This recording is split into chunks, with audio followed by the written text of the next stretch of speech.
can't see what they're lying to. Huh? Jamie put out linking to me fake rares. They messed up your fake Genesis. I have to see what the fuck he's talking about. All right. Get this show on the road.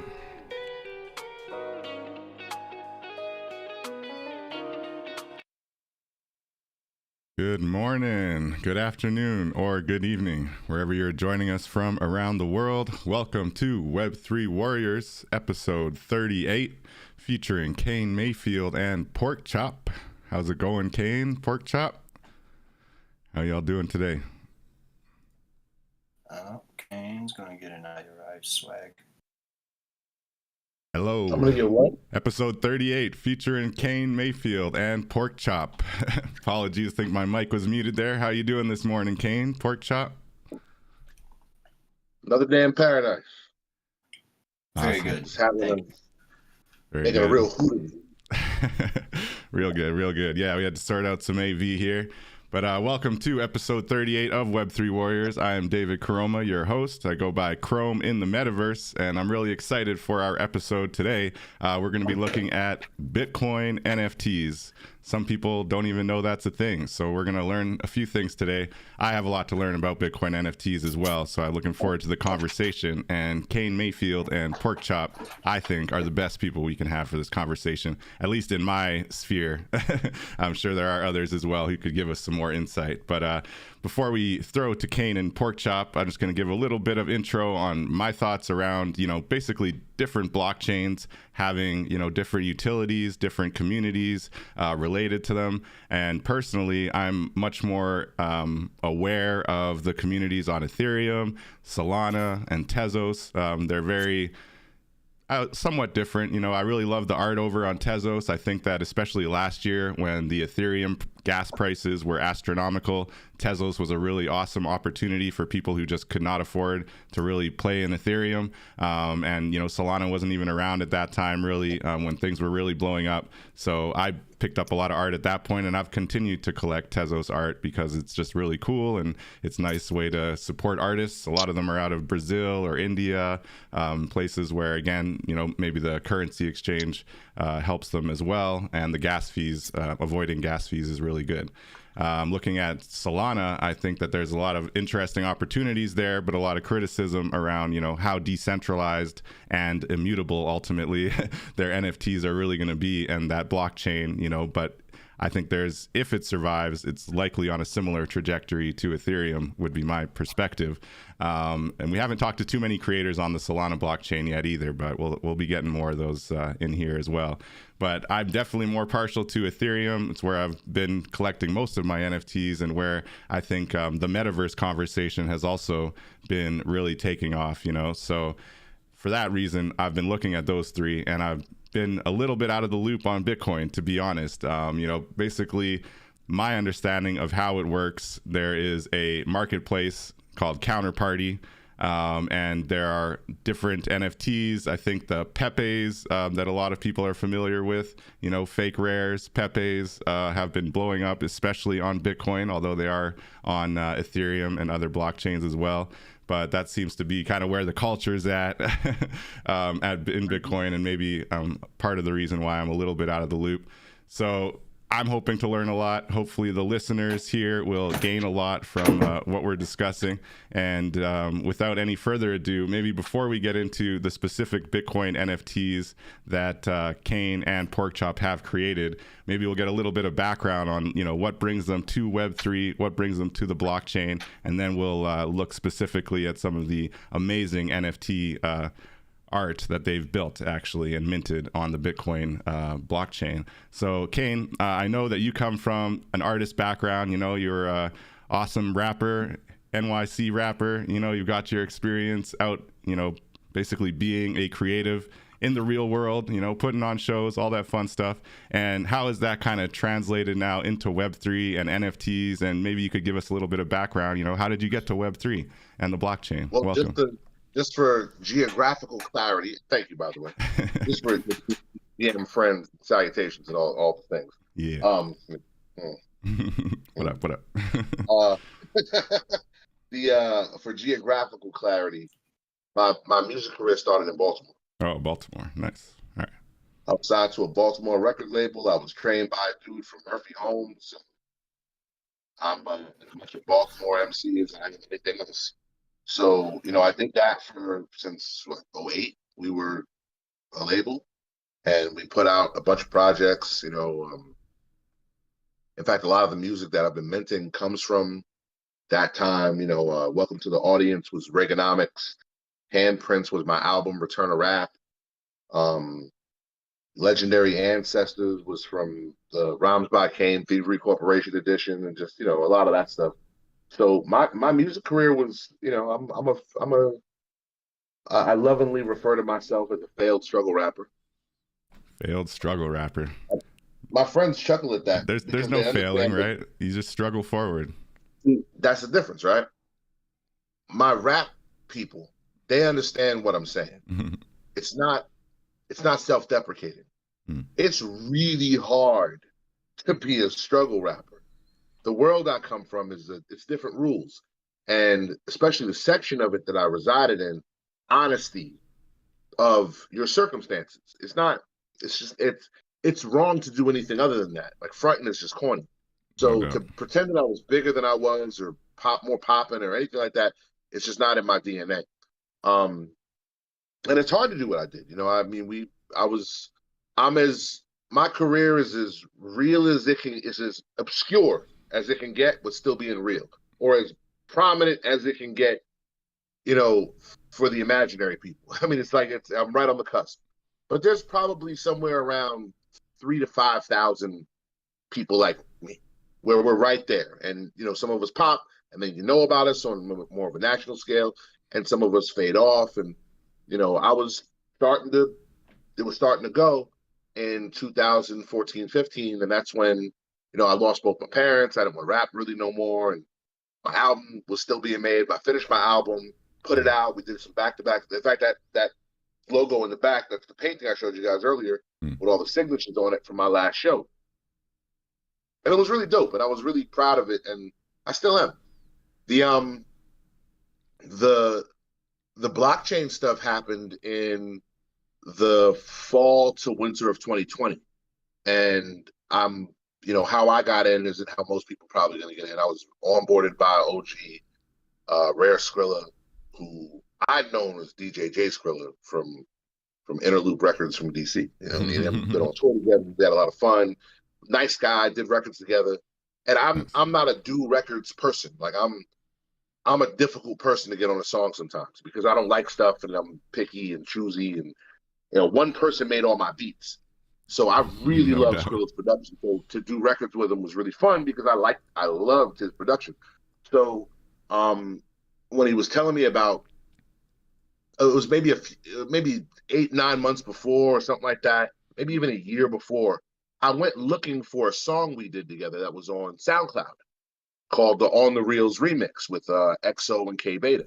And I always loved my verse on it. And I'm not a big, I'm not a guy that's gonna sit around jacking off to my verse, but I love that verse. I thought I did a really good job. And that's what became my first Bitcoin piece, May Fake Feel, but it was on SoundCloud. I couldn't find it. And I'm like, come on, man. I know it's not a sample clearance issue. It's SoundCloud. People got freestyles up. So I reach out to Skrilla, and this is maybe 2019, 18, something like that. And I'm like, yo, what's up with the On the Reels remix? And he's like, oh, yeah, dog. I put it in this is what it sounds, right? I put it in a painting. And I'm like, you put the song in a paint. So I'm thinking like the old school greeting cards with the little box that plays the. Yeah, it makes when you open it plays the sound. So I'm like, it's a weird flex. Okay, you're a strange guy. So you put the song in a weird painting greeting card. Why is it on SoundCloud? Oh, it is. It's just it's going to be unlocked with the digital assets of the currencies. And I was like, you're saying a lot of words. I don't understand them. I'm taking them with disrespect, right? And you're a friend of mine. I don't know why you disrespected me. But so you're saying the song, hey, I don't care. Just email it to me. That's all I care about. I just want to hear the record. I don't care about anything else. Just email it to me. And you're selling this painting? Yeah. Am I going to get paid? No. All right, cool. That's fine. So, all right, that's enough for me. So that was all I knew. And then when he called me about doing his async project, and he's like, I got this thing, we're gonna do it, gonna rap about Bitcoin. And I said, I don't know anything about Bitcoin. So, and he said, no, I think it'd be really good. And I said, look, let's have a real conversation. You're my friend. I'm cold. I'm ice cold. People like me can't even afford to be warm. And from, Porkchop, my friends, they've heard this spiel 1,000 times, right? I don't like how he's standing like a police officer right now with his arms folded. It makes me very uncomfortable. All right, Porkchop's chilling. It's in his federal agent pose over here. Let me tell you something. Porkchop has become one of my favorite people because he gets how crazy I am. Anyway, so I said I'm cold. We can't be warm. Like I can't even look like slightly not cracking active. Otherwise, people like me fall all the way to the bottom. You got to stay busy and working and always doing something and faking for the internet so people think you're more popping than you are so they give you opportunity. I hadn't done anything in a couple of years. So I'm like, bro, no one's checking for me. I don't know what you heard, but no one's checking for me. You probably want to get somebody else. And he goes, nah, you. And I'm like, I don't know anything about Bitcoin. So he gives me this long list of words to go Google. And it's really silly. I'm like, he gives me slang, right? The slang we all use now every day. Mm-hmm. But you got to remember when you first see it, especially when it's given to you in a list, it looks ridiculous. I can imagine that. So what were a few of the slang words? What were a few of them? Fucking FUD. FUD. Like Elmer FUD. People say FUD. FUD. Really. Yeah, we say FUD on the show here a lot. We address the FUD. I don't is that. So I'm like, no way, that's not real. Not at all. And just like it's wrecked and all the stuff we say, a rug pull and silliness. I'm like, this is a whole world, apparently. So I'll clean it up for the sake of time and cleanliness. I equated Bitcoin and the blockchain to people who self stimulate with their feet. Hold on, I'm going somewhere. So apparently there is a percentage of people I know who gratify themselves with their feet, metaphorically. But I don't know who they are. No one wears a blue carnation or a daffodil or a thing in their PTR. So I gotta go find it. So I picked the probable candidates. Like, hey man, do you enjoy yourself with your feet? It's like, what? No, that sounds crazy. You're gonna get in trouble and you're gonna hurt yourself. I go, oh no problem. Mama said hi. What else? And I go, hey man, do you relaxify yourself with your feet? And they go, man, I've been relaxifying with my feet since 2014. What's up, man? Yeah. Hey, you hit me down with the feet. So what you doing? You going Indian style or what? And I'm like, whoa. First of all, you gotta relax. What? And what is this? I don't care. I made a song. Listen to it. Did I do good by the people who touch themselves with their feet standards? And they go, yeah, this is real good. And I go, okay, cool, because I don't know what the hell I'm talking about. So after I turned the record in, I wanted to know more about what was going on. So I kind of started hanging around Skrillin. Obviously, he's in Telegram, which is a weird app if you don't use it. Yeah. And if you like rap, why don't you go to Discord and hang out with them? And I was like, oh, okay. So he kind of dropped me off at the Cypher like it was school and said, go inside and make friends. So I go inside to make friends. And I ended up doing a rap contest. I don't know, bro. Something. And I won 0.025 ETH. Nice. So I ended up winning a couple $100. And then ETH shot up. So it was more. And I was like, yo, this magic internet money is low. This is real. What are we doing? So I had to learn everything on the fly. And fortunately, I had really nice people around to help me. I still didn't believe in anything because failed struggle rapper. Why would I believe in anything? Why would anything good happen to me ever? Yeah. Where did you get a Fakie shirt? You son of a bitch. Fakies. Oh, that's nice. Kane, I think your mic might have got a little bit covered or something. You turned a little just at the end there, went a little. Oh, sorry, no, because he got a nice shirt on it. Okay. NFT Yeah, I and just YC. noticed that too. I thought it was Yankees, but it NFT says and Fakies. YC, and it's what is it? What's that say? What number of 24? Do they make those in fat people sizes? There's only one. There's only 24 of them. I think I Yeah, got they 10. definitely don't make them in fat people Damn. sizes. I'm fine. I don't care no more. I'm No, gonna they tell did. school that I'm gonna sue them for body shaming. Anyway, Mhm. so I didn't believe in nothing, so I started minting my work, but old songs, stuff that I thought never got its due, and I don't know how to draw, so I was just like going to Fiverr and being super corny Oh, and trying, my first few pieces is me begging my graphic designer friend and hey, can you help me with this? And I don't know what I'm doing. And, like I was so unsure of all of it. and then And then you sell a company. enter GAN technology. That came later. Yeah. GANs and glitch art kind of came at the same time when I was at this crossroads of identity crisis. In fact, there's a piece called The World We Live In. That's the last joint that I made that was by myself with no help. And that's on And Ethereum. then- Oh, there it is. Yeah.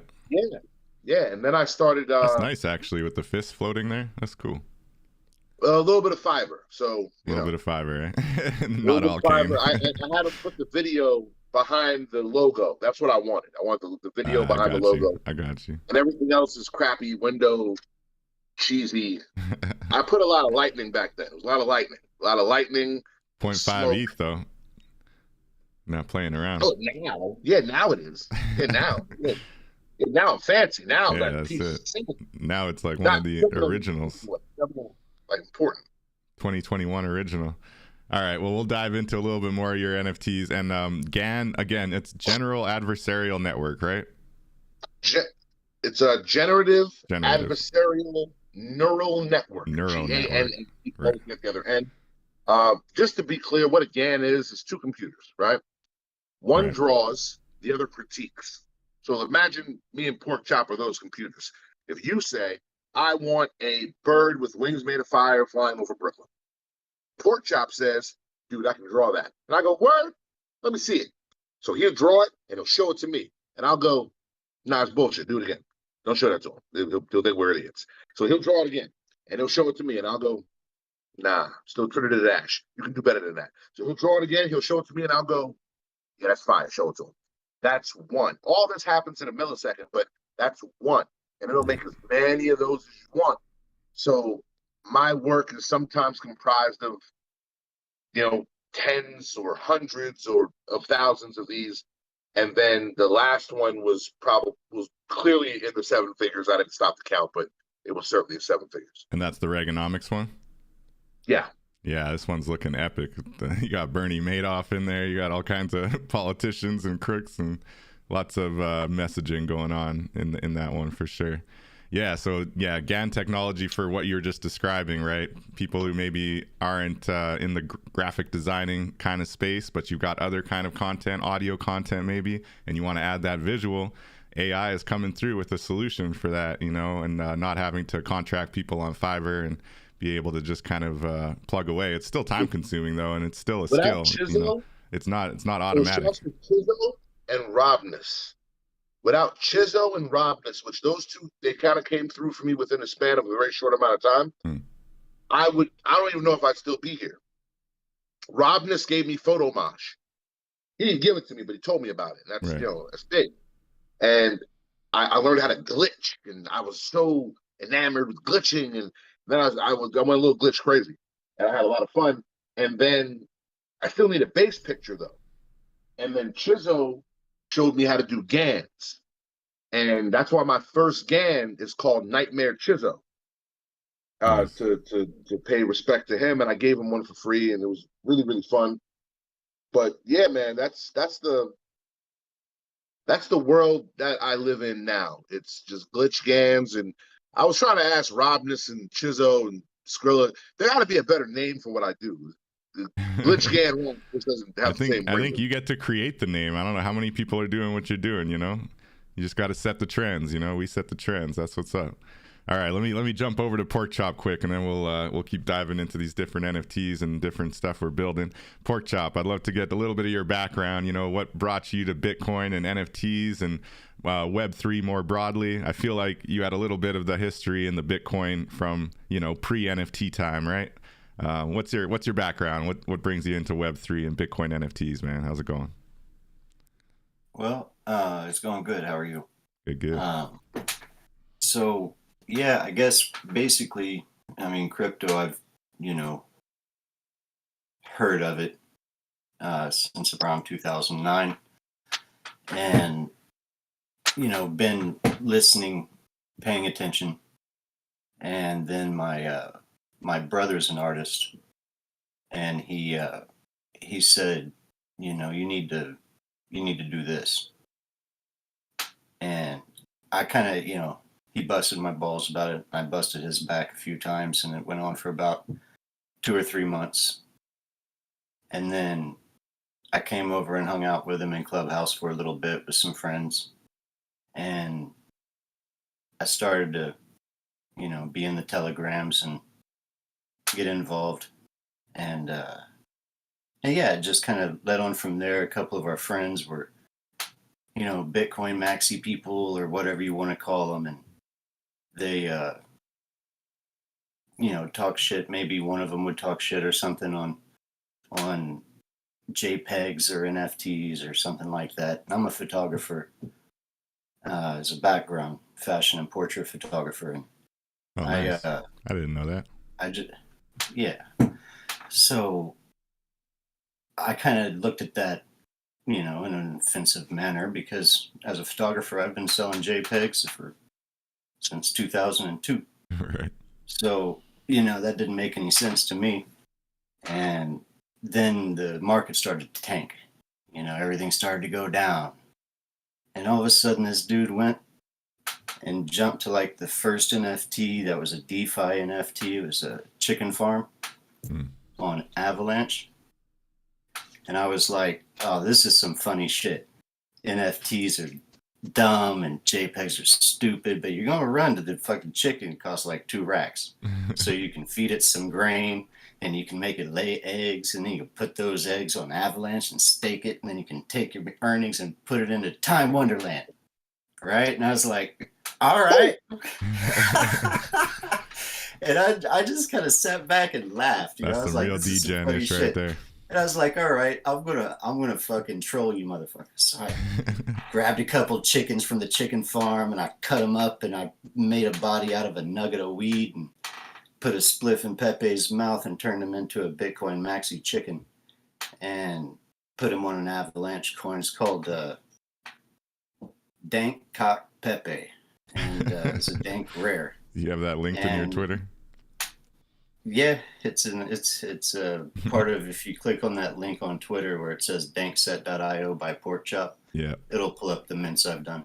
Nice. And the chicken basically was my first meme as a pork chop, and I kind of went, all right, I kind of like this, and then all that kind of went down. I did a sub asset for it. And, it was the Bitcoin maxi chicken got lost in DeFi and then found its way back home to Bitcoin. And, it's spelled dank cock COQ, because that's what they used to tell each other. They were like, how big's your cock? And they lay eggs. They're freaking chickens. You know what I mean? They're just really confused people. So it was real easy to mess with. And then Time Wonderland rug pull happened, right? And I was damn, look at this shit. So I went right away and did like a painting style piece called Pepe in Time. And that was based on, like a Alice in Wonderland. And I took imposter Pepes, the ones that were saying, you got to come over here and check this out. This is great. So those were my imposter Pepes. And then Alice is Wagme. And she's got her little bag of Bitcoin, and she's walking to the door that the lady's pointing her through that's leading off the edge of a cliff. And you got the Mad Hatter running towards you, and that's Sifu. I took his face and wrapped it onto the Mad Hatter and pepified him. And he's got his old aliases of what he was before he was Sifu when he did the other rug pulls. That's and so it kind of exposes him and all that stuff. It was a fun one to Very do, cool and I started piece. to really enjoy it. So it just continued on from there, and I just kept making my timestamps that were relevant to a situation and memed it in a So timestamps typification relevant. All right, so we got to get into. I need the description. All right, how do these actually work? All right, I'm looking at your Dank Set collection.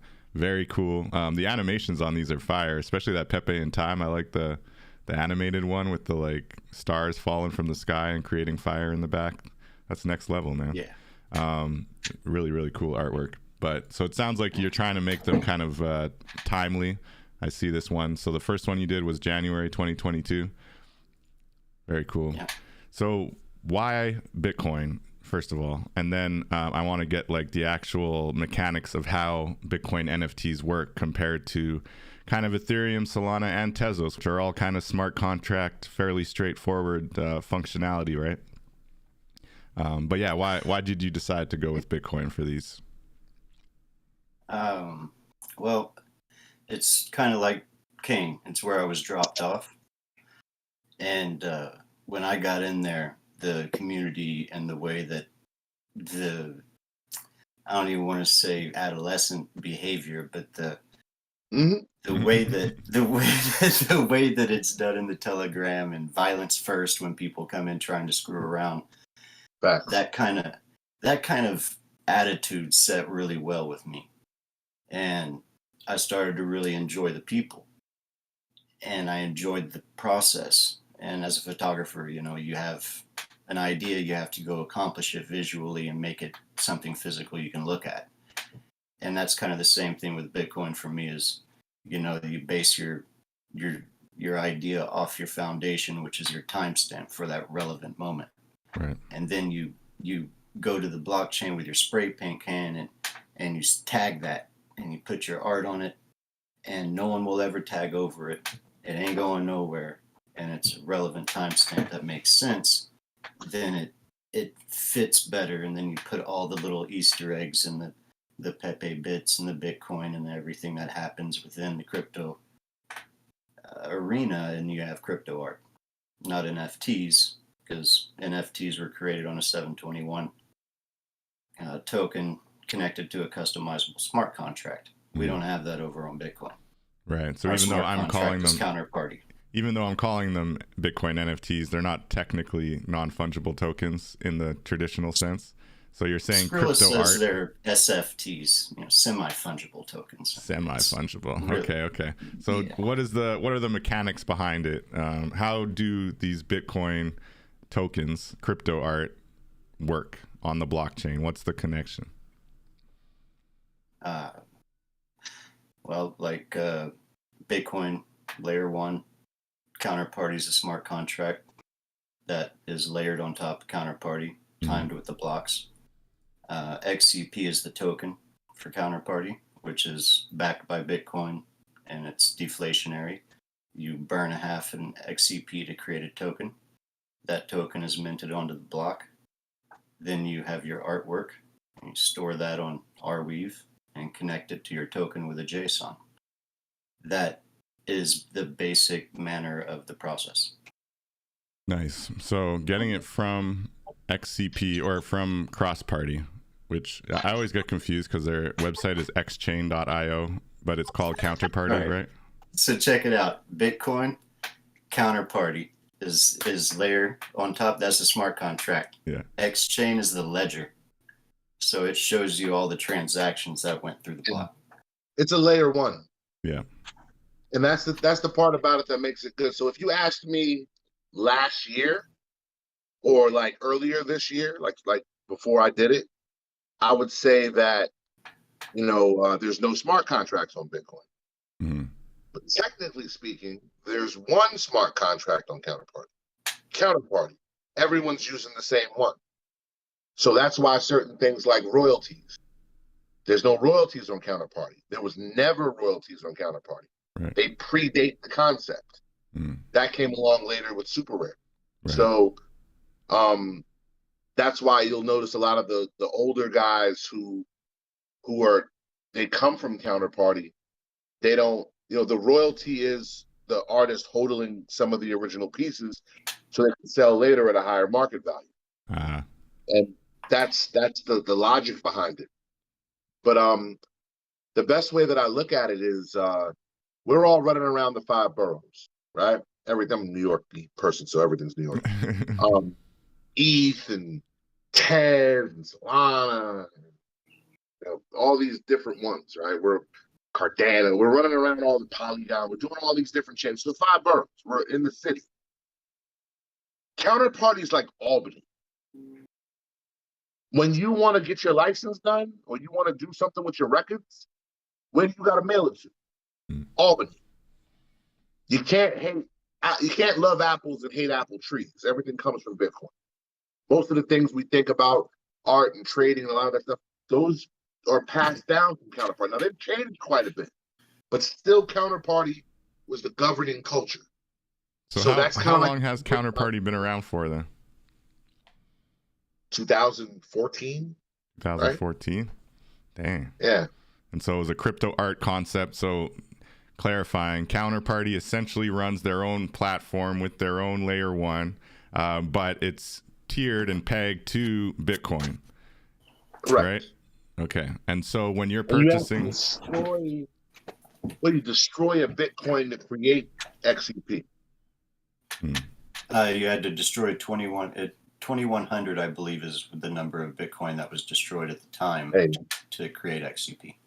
Wow. Before XCP was backed, I believe, by the US dollar. You can see it in if you go into XChain, you click on the little logo to bring you to the home, or not even have to do that. You just go to XChain and click on network data. Click on data and you go to broadcasts. Okay. If you go to broadcasts, you're going to see basically everything that happens on XChain kind of gets shown up here. And if you go to the very last page, you're going to see 9 years ago, CoinDesk BPI USD. Wow. And that was the very first wallet and the very first transaction made on Counterparty. Wow. That's and some history right there. Page, and you'll see the first thing done on Counterparty, I believe, was it was a Super Bowl bet, if I'm not mistaken. And it was kind of like a little betting platform. That's wild. So Counterparty predates all of the NFT buzz. It even predates Ethereum, essentially, I guess, then, right? Yeah, that's something. So crypto art on Bitcoin. Now, the connection from you go to Counterparty, you find the piece. First of all, how does Counterparty connect to fake rares, I guess? And it's still using Counterparty? Do fake rare use Counterparty? Everyone over there uses Counterparty. Yeah, so all the Bitcoin, crypto art, it's all using Counterparty. All of it. And it's I know for people who don't interact frequently in that community, it can seem two things. It can seem small, it can seem obscure, and it can seem like, because of how they are, their culture. I sound like Jane Goodall, right? It's because of how they are. They there's not a lot of chest beating going on over there. It's not cool to be that way. They're not going to stand up and, you need to bow down to the. That's for suckers. They know what they know, and they're over there. They're not trying to spread FOMO and. The most helpful people I've met, the most generous people I've met, the most understanding as far as the onboarding process.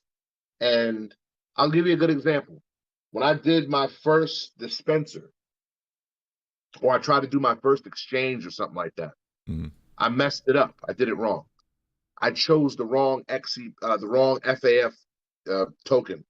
I messed up. I did the first one. The first one was taken out. So I chose the wrong one. And someone saw it and said, opportunity, boop, and took it. The chat saw it because they watch. They're watchers. They see everything.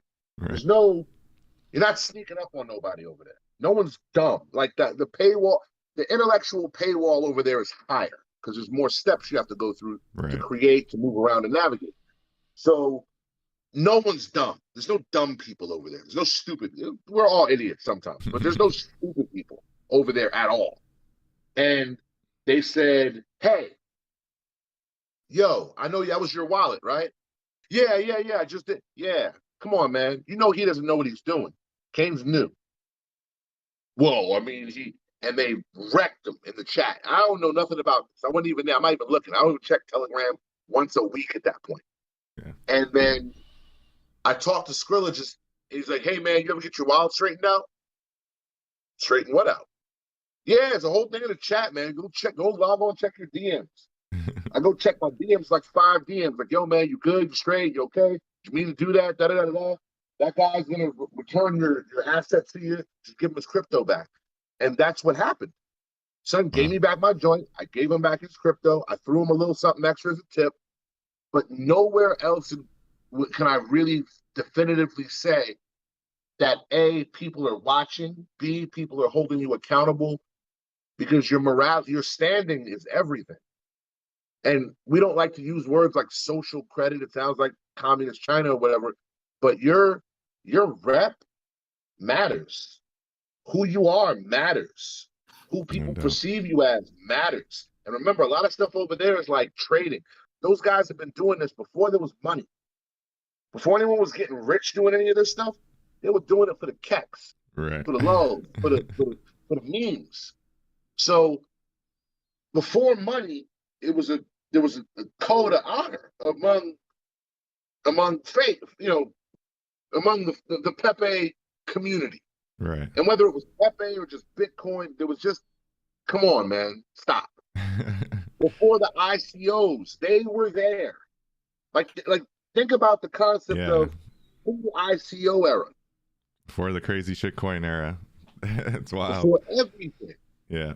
Before everything. So crypto art predates it all. Their culture reigns supreme. And you can still see a lot of it in certain places. And I would certainly never credit them for everything that happens on Tezos, but it's there. The fingerprint's there. That's the art on Tezos.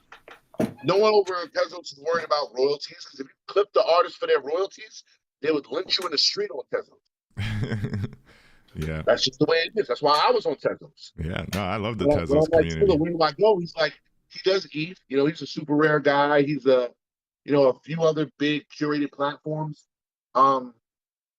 He was also on Tez. So I followed him to Tez. I just followed him wherever he was at. And that Bitcoin culture is a little bit more substantial. So you create your token. You build an NFT there the way you build a car. You make the frame, which is the name of your asset and how many. You can leave it locked or unlocked. You can leave it divisible or indivisible, but you create your frame. This is what the thing's going to be. Then you fill it with your whatever you're making, like a pie. Right, and that's the dispenser, right? This is before dispenser. This is creating the actual asset. Got you. A lot of platforms do this part for you, so you never have to think about it. Mm-hmm. When you go to OpenSea or Rarible, and you go to create, you give it a name, you upload your artwork, and it all happens the same time. With them, it's steps. So first you create your name, because you can't have the same name. Right. If Porkchop bought Kane Mayfield before me, I could never have Kane Mayfield. Right. I can have Kane Mayfield 1. I can have Kane Mayfield with a 3 instead of an E. I can have something else. Kane underscore Mayfield. You could. You just have to get a hold of my wallet. Huh? You just have to get a hold of my wallet. Oh. That's the way that works. So you get your asset, you make your frame. Then you fill it with your art or whatever it is you're doing. pitches of your feet, baseball scores, whatever it is you're choosing to immortalize. Then you create your JSON file, and that's how it becomes what you see. But I freeze my metadata. I take the freezing of my metadata very seriously. I'll go back and forth with Porkchop. And that's the stuff that I hate to say it this way. We do a lot of superfluous talk in this space, like, nonsense. Fluffy ferrets and squishy squids and just nonsense. I'd rather go back and forth with my friend arguing about the most accurate ways to freeze metadata.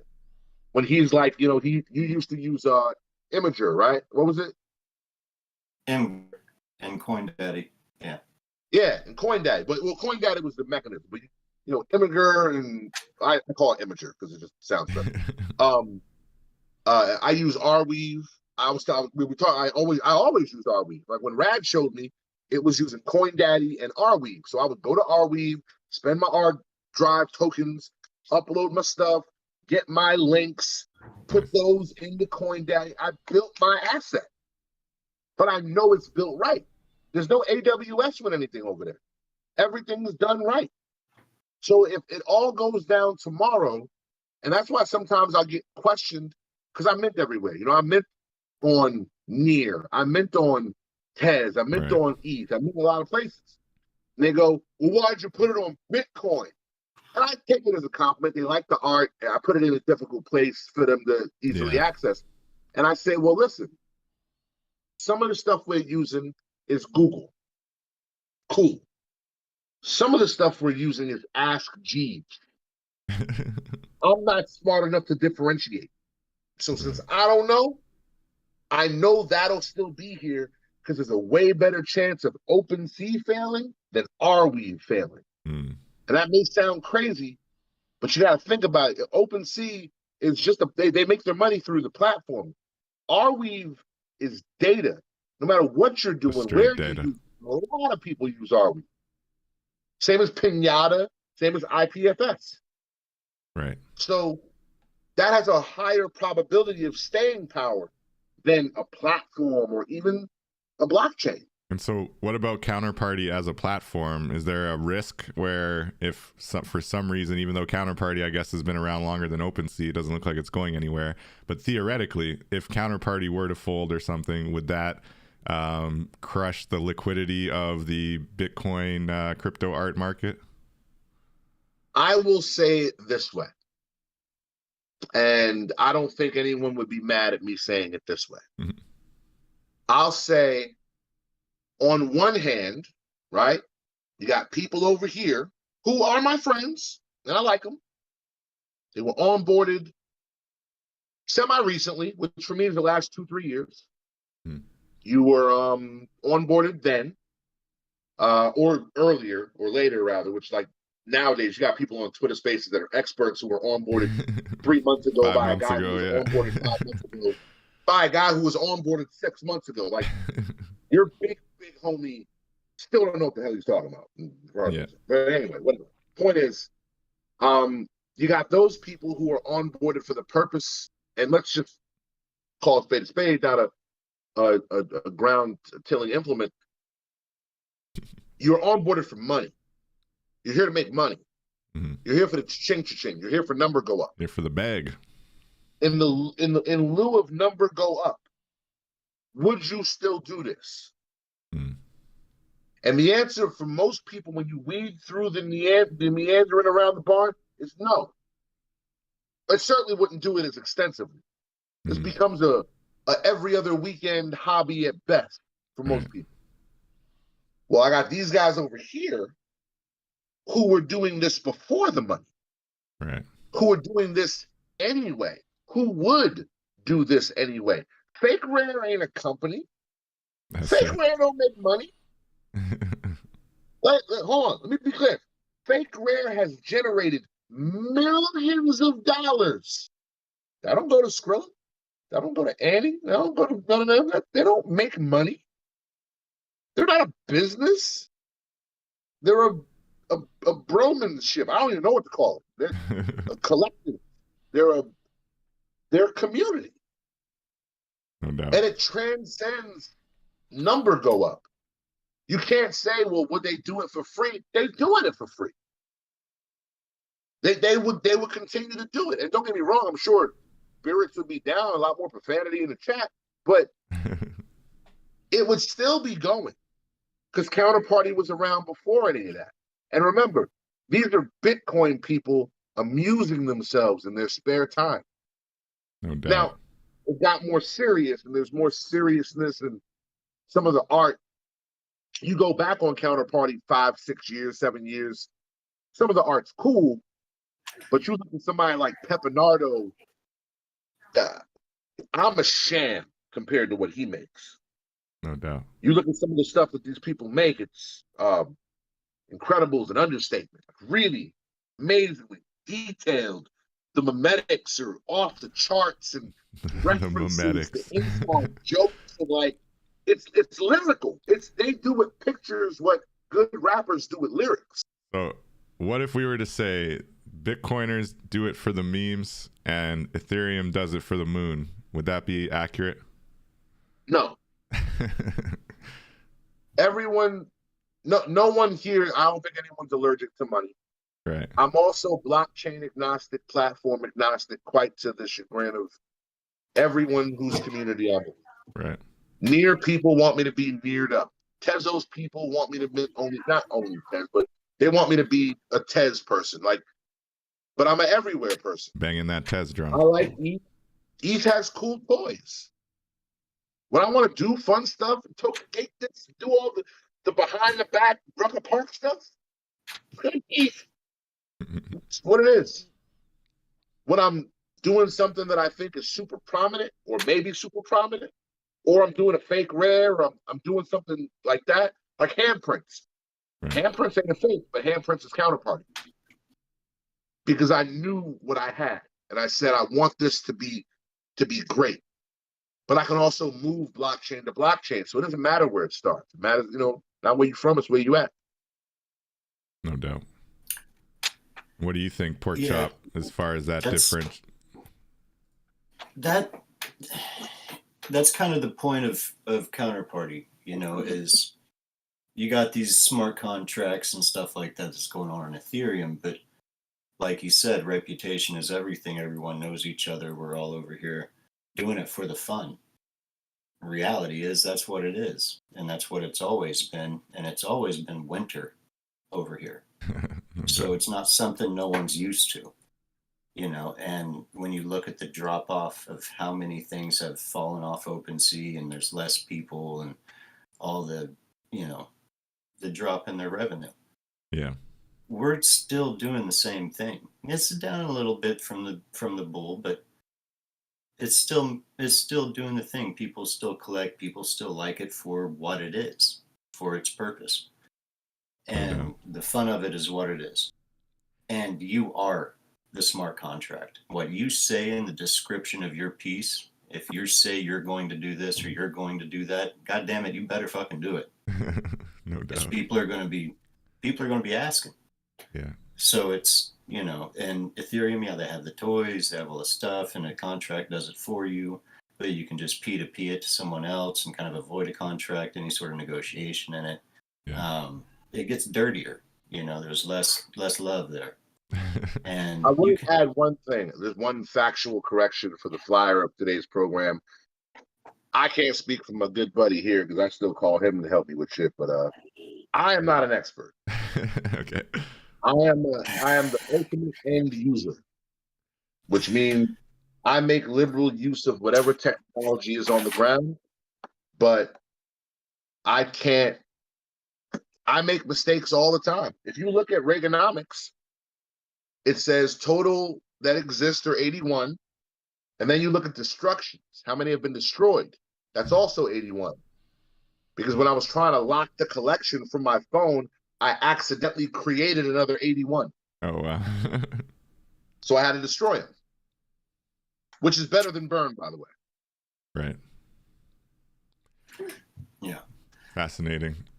So looking at the fact that ultimately, once you make the purchase on, Fake Rare or through Counterparty, it lands in your free wallet, right? Which is a Bitcoin wallet that also has the ability to show the crypto art that you've purchased on Counterparty. And play the music. And it plays music. You can play any audio, right? Audio, video. It's a Counterparty wallet that stores Bitcoin as if it were a hot wallet. It also stores XCP and any XCP asset. That's it. Gotcha. No more, no less. So the crypto art are XCP assets living in your free Correct. wallet. And the free wallet is also a wallet for Bitcoin. So that's how they're... Right. Okay. So say everything on Bitcoin's, rarity and, finite, things like that. You look at XCP, it's a locked asset. It's deflationary because we destroy it every time we make an art piece or a sub asset. Correct. In time, this is going to deflate. And as it ends, these are going to be legacy pieces. You have to, see that for what it is. XCP is a legacy chain, or it's a legacy contract, a legacy ledger. Like everything that's on there is the first. So as time goes on, maybe a new token's created. I don't know. I might not even be alive when it happens. But the reality is that's what's going to happen. There's a set path. No doubt. And how about for the liquidity of the market, like when turning around and kind of selling, how do you think it compares to the other markets, whether it's Ethereum, Tezos, Solana? Like, is it just as easy to sell, or is it more of a hodler's market? Heat don't have a home. You hot, it's gone. Heat don't have a home. No doubt. Whether it's Tez, you're trading in Ganipkanops, whatever you think it is. Heat don't have a home, yo. So when I say that, I mean this. I had made fake fields, my Genesis, right? Up for a while and nobody was biting. And various reasons. Mostly I wasn't around. I would have viewed me as a one and done. Yeah, I'm Skrilla's friend, but what does that mean? So the card was okay. I always thought the artwork on that was low effort. I was never really proud of my work with that because I was doing better stuff on Tez. And that one just sat. I needed some money. I had a piece, the PWA, the Pepe's with Attitude. Trades for about a G, market value about a G, 11, 1200. I put it up for 9 just so it would go faster. It was gone within not even a day. Here's the thing. Wow. There's no alerts. Here's how you test your heat for real. On ETH, again, there's toys, there's bells and whistles. With them, someone got to be looking for it or see it. Right. That's how you know something's scorching. Someone was looking for that. They saw my prices and lettuce hanger and took off my hand immediately. And I was like, God damn. Did I lowball it? You got that liquidity right quick. It went so fast, I felt bad. That's what happens when you sell an NFT quick. You're like, oh shit, what did I do? I should have put it at double the price. When you sell too quick, you feel Right? some type of way. Yeah. That was a rare Pepe, man. PWA Skrilla. That's from my original rare Skrilla starter kit. No doubt. And you got some liquidity when you needed it, right? That's what's up. So it is still, like you say, heat don't have a home. So as long as it's hot. And so why the Pepes then? I got to ask you. I'll get both your responses on this. Where, do you see a future where there are non-Pepe artwork doing well on Counterparty, or is it always going to be for the memes? We'll go to Porkchop first and then Kane. What do you think, Porkchop? Why the Pepes, and is it going to be like this forever? Yeah, I believe it will. Yeah. Pepe's open source memetic technology. I've heard this said before. And it is. It is exactly that. Open source memetic technology. All right. So you would say it's like the Dogecoin of memes? Uh-huh. Did you just say Dogecoin? Kind of like Oh, the Jesus. Dogecoin of memes. Oh man, I'm just going to ignore that comment and move on past it. All right. No, you see the the memes, the Pepe's coming over to ETH and the emblem vaults, and then you have the generative projects and all this stuff. People are just now seeing it. Hmm. I mean, a lot of people don't even know it's there, and I don't think that's something that shows a lack of staying power. Um, the memes are you're just minting frogs on the Bitcoin blockchain. It's fun. It's a good time. It's not misconstrued with secondaries and hurry up and get your royalties on those secondaries on that generative project. That's really where the money comes in, or whatever the case is. Right. We have a really great platform to spread the love with Emblem Vault. We also have Pepe.WTF for our drops. Right. And you can pay in ETH or you can pay in Bitcoin. So that's a great way to allow everyone to be able to see what's going on. And the more that it happens, like the Alcatraz swim team, the Rara Pepes from before that, you see it happen. So about non-Pepe art on Bitcoin, like Drilling Ape Bus Club, that's non-Pepe, and they're pretty good.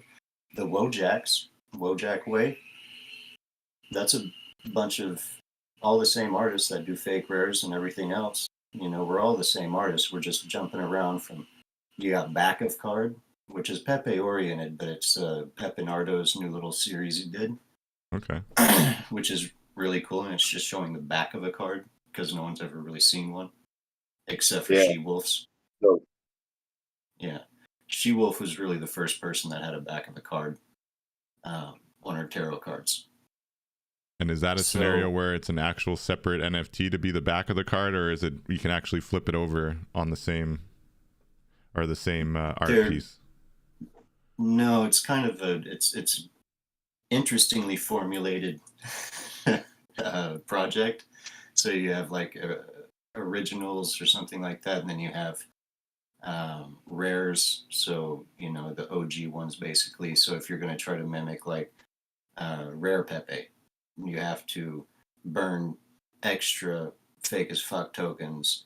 You have to do certain things. They have to be directly pointed toward that card. So there's three different That's awesome, man. So the memes are leading the way, kind of, and it sounds like doing it for the lulz, doing it for the memes, and it can have financial benefits as well. I do want to give a shout out to BitJammin in the chat. He's got a cool comment here. I'll read it.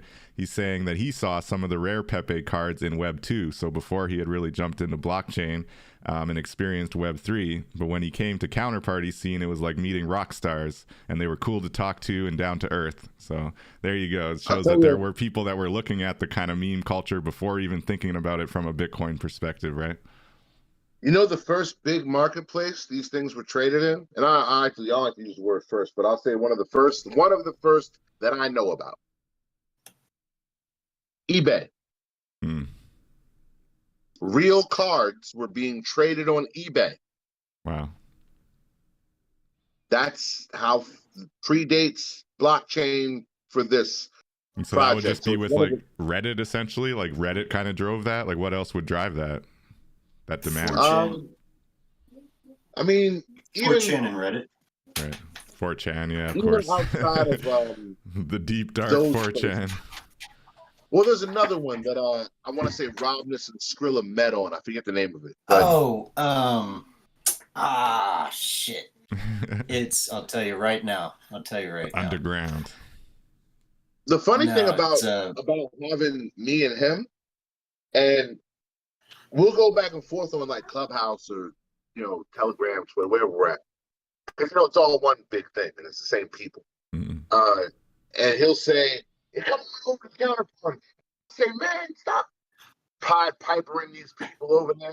It's like, "Well, counterparty's great." I say, "Yeah, You and me are weird. We have a weird, we're onboarded weird. We have weird ties. It's a weird, irreplicable situation. However, I do believe that the counterparty community, the rare Pepe community, the fake rares, danks, it really is what you make of it. And now they're doing music. Shout out to Basement. They're doing music. They're doing really cool stuff. No doubt. And I ain't gonna front. Like every time I see a new thing, I get excited and simultaneously worried because I don't have nearly enough XCP. So, you know, if there was ever really a massive run on XCP, ain't a whole lot you can do about it, buddy. It just is what it is. The when you live by your instincts, the jungle's fair. Counterparty's fair, very fair. Now the good news is, and that's the other thing I say when people look at it and they don't think it's very big or very profitable. You're talking about Bitcoin people who've at least been kicking it since 2014, 15. Whatever you think about their financial situation, think again. They're fine. They're good. They're fine. They're okay. I'm not saying anyone's rich, but a bunch of them are rich. I mean, it's just what it is. They're just rich. Skrilla is a hot tub aficionado. Spends his free time calling the hot tub store just to talk. Just talk to guys about you. Chop it up about hot tubs. Yeah, he has hot tub alpha crazy. Like he's hot tub alpha crazy. So there's a really good culture there. But as far as you asked about the future of it, or the future of like Pepe's transcend collection, they transcend groups of people, they transcend everybody. No one owns Pepe. Everyone is Pepe. It's the ultimate. It is in fact one of the largest memes ever. Yeah. And by my stakes, it's probably the oldest collection that's still shaking like that. And when I say shaking like that, they're still active. I was in Cali. Super active. Well, I was in Cali talking to some Solano bros. And they were all, yeah, man, you know about D-Gods? Yeah, it's the best, biggest community, really active. And I was like, what? Let me see. Where do they talk at? And he showed me the little thing, and I was like, oh, that's cute. How long's that been? Well, that's been like a week. I was like, oh. 200 comments. That's a lot of people. He's like, yeah, man. So I pulled out my phone and I said, that's fake rare. 1,500. How long's that been? I don't know, this morning. They're alive. Right. They're a thriving, real community where people are not. Put it this way: people ask so many questions, they had to open a separate chat just for questions. With laboratory assistants. I mean, it's a beautiful culture, and I think you can't really discount something that you know what. You know the best thing? Who has done a better job documenting the times we live in, like South Park and The Simpsons? Yeah, it's the truth. When's The Simpsons going off? When does The Simpsons go off the air? I don't even know. They're still on. I was thinking, are they done? I don't know. Still making new episodes. Yeah. Because 4 generations now of people have been watching this program. That's bananas, right? No when doubt. You think about it. No doubt. That's the culture. So, I'm talking since the Tracy Ullman show in the 80s. It's wild. Until 2022, a show has been running, documenting the times we live in, to where people accuse them of predicting the future. Yeah, they do predict the future. Sometimes. So where does this go? I don't think you've ever had a meme be the subject in a presidential election before. It was the president for a little bit there. But this meme was a part of the presidential election. Mm-hmm. Like Hillary Clinton show it. Oh, this is all. Look at this horrible What? stuff here. What? Yeah, it's wild. So I think that this is it's bigger than art, because I think that it ties into the fabric of who we are as human beings existing on the spinning ball of dirt and water in these times. And somewhere has to exist for people to make sense of the world. And a lot of times that's done best through humor. And the court jester, which I consider Pepe a court jester, not in a silly, goofy way or a clown or nothing like that. Mm-hmm. The jester is the only one who can tell the truth to the king without getting his head chopped off. Word. Oh, I like that, man. That's powerful. So Pepe represents a societal jester who, through humor, dark or otherwise, will express truths of the society that we live in. And because it's anonymous, because it's decentralized, because it's everyone and no one and all at the same time, and the immutable ledger keeps it clean. So I'm proud to be, in whatever small way, affiliated with it. It makes me very happy. It's one of the proudest things I get to do. And I'm also happy that I get to contribute something to the culture that, like with Reaganomics, I got retweeted by like, Robbins and Skrilla and Van Doe and Jamie and Carson, Andy, and all the, the Pepper, the peeps, right? The people who write Porkchop. Well, you quoted Porkchop. So for the people that actually have a hand on the wheel, for those people to look over and kind of give me the thumbs up, that feels really good. That's what's for me. Up. That's what's up. So unapologetically pro Pepe, not going anywhere on Counterparty, likely, for the culture. I can see it definitely. And as I scroll through these ridiculous Pepes that capture all different elements of the culture, from politics to religion to social stuff to cartoons, it's just definitely see what you're talking about as far as kind of capturing the zeitgeist. You mentioned briefly kind of music NFTs as well, and the fact that you can now you can listen to music and that on Counterparty as well. Do you have a preference, coming from your hip hop background, as far as music goes? I've seen you share links to your Emanate. I noticed you got the Reaganomics track on there. Maybe we'll ride out of the podcast with that Reaganomics track at the end. Play it for the people to listen to. Very cool music. But yeah, do you have a preference as far as who's doing music right on the blockchain right now? It's a little. I never want to. You make a list and you leave people off of it. Right, They feel some type of way. Special, I guess. Obviously, Skrilla has been and will continue to. Rad Audio, who I think is doing some of the most innovative stuff. There is a card called Keck and Wesson, which, for those of you who know who Smith and Wesson is, that's a pretty big deal. Shouts to Ill Bill, who's a legendary rapper in his own right, has a dope ass card. Shout to Sketch, who, for my money, is one of the best crypto rappers. I put a lot of rap on the blockchain, but I don't put very much crypto rap. No Sketch puts crypto rap, and I dare say it's better than mine. So, nice. Fuck him. I want to hear more crypto rap, to tell you the truth. Sketch. He's a friend. No, he's a friend. He's a friend, but he's currently, his race car is a little further ahead than mine. So I got to fishtail him at some point.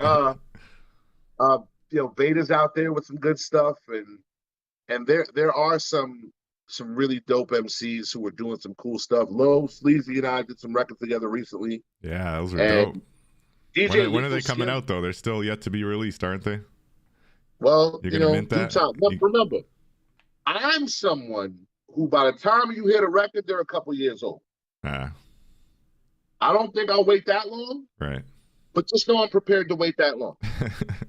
All right. I got the teasers, man. I've heard it on Clubhouse a bit.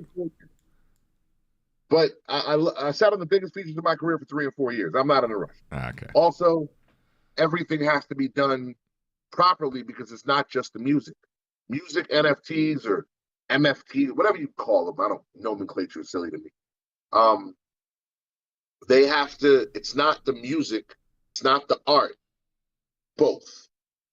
They have to coexist simultaneously to create a greater thing. The piece is the whole is better than the sum of the parts. Right. Reaganomics as a song is okay. The artwork, I think, is pretty decent. Together, I think they make something special. Same for Handprint, same for G.I. Joe, same for a lot of the stuff that I make that I'm really proud of. I think it's better than that. So for the people who are doing it right, Joe, by the way, shout out to Vandal, not Viva La Vandal, Rare Vandal, from Dow Records. Been doing the music NFT side for a long time, and there's a lot of good people over on Near that are doing it up. I love Louis and this Fish Brain. There's people I'm cool with them. Yeah. I'll say this though, as far as them NFT bars, man, them crypto bars, Sketch is nothing nice. He's not. And I'm just to be clear, in Miami at the fake rare gallery. This is what I judge people on, just so we're not, no one gets confused with the feeling hurt. In Miami at the fake rare gallery, Schubert's inside spinning. Me and Sketch are on the patio out back. I'm drinking. He's fine. And we probably traded 90 bars a piece. No just doubt. throwing them in the air for the love. That's what's up. Oh, the way me and him used to anyway. The way we would anyway. Right. But I heard what the turns of phrase and I heard what he's doing. Next level, eh? He's ahead of the curve. He's not kidding. He's coming to square dance. No funny. It's no funny, as Ebro would say. That's what's up. What do you think, Porkchop, as far as music NFTs? And I got the Keck and Wesson up here, which I know you helped build together with the legendary Tech from Smith and Wesson. So what are your thoughts on music on the blockchain more broadly? I think it's absolutely necessary. Even more so than anything else out there. I see what Kane's doing, and it's great. Other people that are coming in, Tech just figured it out. He's all excited about it. It's a new avenue to explore for musicians that may have been dormant for a little, just to get out there and see if it's still valid, to see if it's still something that you can do. I've come in contact and lost contact with things I love to do, and look back on it and see if I could do it again, and I just can't. It's just something that's not viable anymore. No doubt. So that feeling of being able to do something that you can make viable again, is probably one of the better feelings you can get in your life. So yeah, and I something think that makes you happy. That's what's up. It's a huge part of the creator economy on the blockchain. I think having that opportunity to take things that you thought, you'd never need to use again or you wouldn't go back to, and actually show it to the world, but it's a whole new kind of slice of the world, right? It's a whole new corner in this space, and you have the opportunity to find new collectors, international community, whether you're looking at the fake rare space or even more broadly in Ethereum, Tezos. No matter where you go, you're going to have the opportunity to basically reach out to a whole new fan base, essentially. Yeah, absolutely. Yeah. And just to clarify the platform, it was Poloniex Trollbox. That's what I've never heard of that platform before. That's where Skrilla and yeah, that's where it all started. That's really Rob Ness and Skrilla and all those guys. What was it again? Trollbox. Sorry. Poloniex Trollbox. Poloniex Trollbox. Yeah, Poloniex P. It's POLONIEX.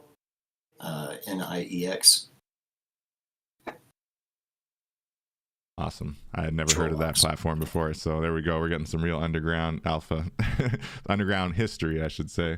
Yeah, this is really amazing. I really like the Keck and Wesson. Did you want to share anything about that story, about how you connected with Tech and, built the actual NFT itself, or the art, I should say? Yeah, it's all Kane's fault. he's known Tech for a while now, Right. and he had been wanting to help him get in and show him what's up. Tech is an amazing hip hop artist. Grew up, through high school with it.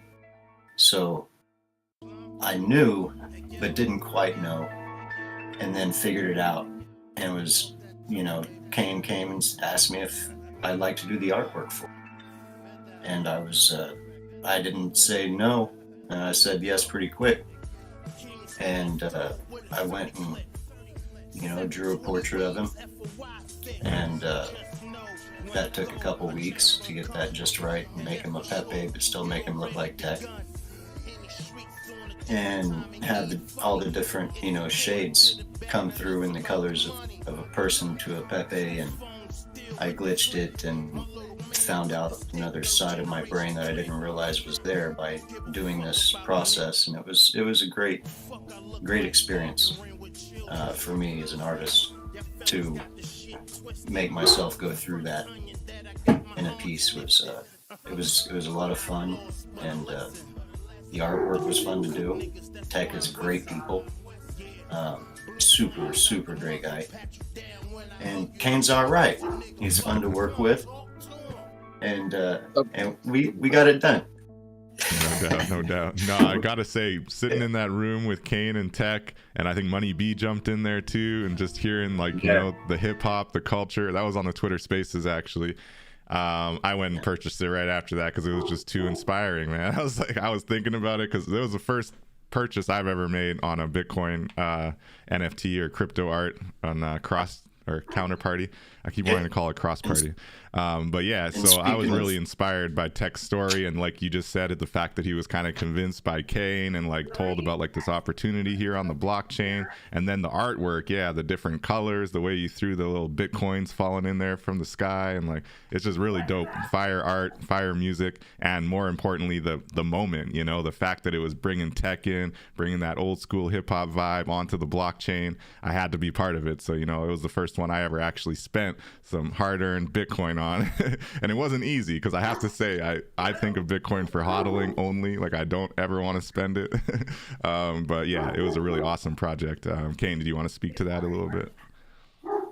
Yeah. So I met Tech. I probably have had now more conversations with him, but prior to any of this stuff, if you ask me, hey, I'm in a room with Smith and Wesson, you know them? I would probably say Steele got a better possibility of remembering me. But like I said before, there's 3,500 of me. Mm-hmm. There's 3,500. And don't get me wrong, I'm not self-deprecating. I'm talented. I'm nice. I'm a good rapper. Yeah, you got bars. There's 3,500 nice rappers that are out there that are just still trying to get it together, and they come up in their circle, they'll come across more of me than somebody, way up in the clouds. Because, this duck down, man. I mean, that's who you want to prove yourself to. That's who you want to give you the thumbs up. So in my travels, hanging out at Fader a lot, and people don't know this, but Duck Down's office was inside Fader. Okay. So hanging out in Fader, you will see Buckshot, you'll see Drew Hawk, you'll see Sean P come through, you'll see Smith and Wesson, you'll see your heroes. And nice. I've met them all, not all, but I've met a lot of the guys in different circumstances. I met Louisville and Betsy Head Park. I met Sean P outside of Southpaw. I met Steele a couple times. I met Tech maybe once or twice. So my boy Jay, shouts to the good Reverend Doctor, who is actually helping me figure out the name of these damn Decentraland shoes because he's a genius. Nice. He actually linked us up and put us together and said, hey, Tech, Tech was interested in doing some NFTs. Why don't you talk to Kane? And I'm like, yeah, you probably don't remember me. We met, but, it's one of those things, faces are easier. And he's like, yeah, I mean, it sounds familiar. He saw my logo, though. I remember that. And I'm like, all right, cool, that's what's up, man. Nice. So he's like, so what do we do? No rush. Let's just talk. And we talked for months on and off here and there. You know, this is the culture. This is the lay of the land. This is this. He came on my show last year, this time. Wow. In fact, it was last week. Tech was on my show. Last week, he was on my show this last year. A year So out. it's been almost a year of talking and trying to, you know, convey the principles of what I think make this special. And then we finally, it's time, so let's go. And we did it. And the way I felt was I wanted this to go well. And I did work, but I didn't do the work. So I did work. I worked on this project, but I didn't do the work. Tech made the song. Porkchop made the art. Right. I'm just a dude with ideas here and there, running my yak. So the artwork was done, I think, beautifully, and it looks really good. And Porkchop did it, and he's, hey man, this is cool. If it's not cool, let me know. And I'm like, it's good. Definitely cool. Nah, I'm gonna work on it some more. So he goes and does more stuff to it, and that's when it started looking crazy. The verse was from Tech when he was in Atlanta hanging out with Griselda, and Plum, Nice. the singer, is on there. But Big he fan of didn't, Griselda. Let's go. I'm a big fan. And that's why you hear him, Plum, talk to him. Right. Because she's on there, but he Nice. doesn't want to incorporate it. You know, he's respectful. So we got it done, and you know, we went through the pawn shop. Shouts to the pawn shop. The pawn shop got a caveat though: whatever you don't sell gets burned. Hmm. And not to put the exact business things of it, but needless to say, I didn't want to lose any. Right. I didn't want to lose any. I didn't want to lose a single one. And you know, I'm on the phone and I'm probably stressing him out because I'm, yo, all right, so check it out. Here's where we are. And I know that I can't be this guy and the artist guy. Those two people live on two different streets with me. So that's the reason why I don't mind doing the art. I would love to do the art, but I also want this to go well. So for that, I got to put my ego aside and, you know, and do the right thing for the project. And the right thing for the project was for me to be whipping the wheel, not painting the brush. Pushing that marketing, telling the story. Well, I think when it was all said and done, we did a really good job. We sold it out in 4 days, four or 5 days. Awesome. 4 days, because it was Monday, right? No, Tuesday. 4 days. Yeah. 4 days. Yeah, we sold it out in 4 days, and we got it done. And Tech was really happy. And when it was done, I asked him, and I was like, "Man, you've been rapping for a long time. You've done a lot of stuff. You ever make money this easy?" And he goes, "Hell no."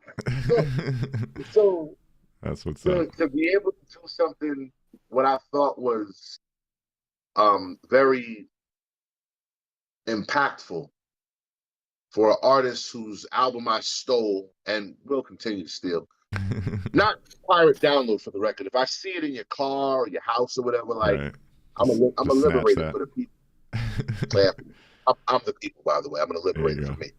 So, but for an artist like that, it's such a good thing to be able to show these people that I got so much value from, that they are still appreciated. They are still necessary, that what they make is still valuable, and they are still valued. And a lot of times with hip hop, we throw people away. And Unfortunately, you know, it's not, well, it is. I mean, whether it's sad or glad, we do it, and we do it often. And there's people who I feel shouldn't be thrown away. And there's people I think should be, but that's because I'm mean. But there's people who I think shouldn't be thrown away. And I'm the biggest recipient of it.